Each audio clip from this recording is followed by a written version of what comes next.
Hey, I'm Wade Carter, and welcome to Restoration by the Spirit. Hey, we got a threefold purpose here.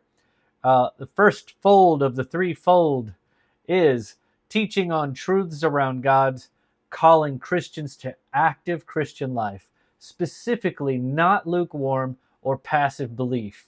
Okay, that's what we're all about here. Number two, using the core concepts from my book, Spiritual Survival, the concepts of the fire of God, the mountain of God, and walking on water. And we use them to stimulate the spiritual life that God is calling you to.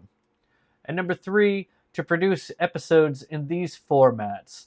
Number one, interviews or speaking events primarily focused on godly testimony or miraculous occurrences.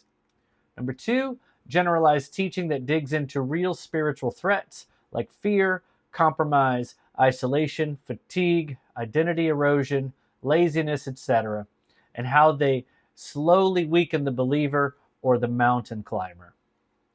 And number three, documentary style spots focused on Christian community and gospel outreach. What's the desired outcome, you say? Is for you to develop spiritual alertness, consistency, and inner strength. And freshly inspired, that you would stop drifting, regain clarity, and live with disciplined faith that withstands pressure, uncertainty, and opposition in the name of Jesus. And that's what we're all about. So thanks for coming and check us out.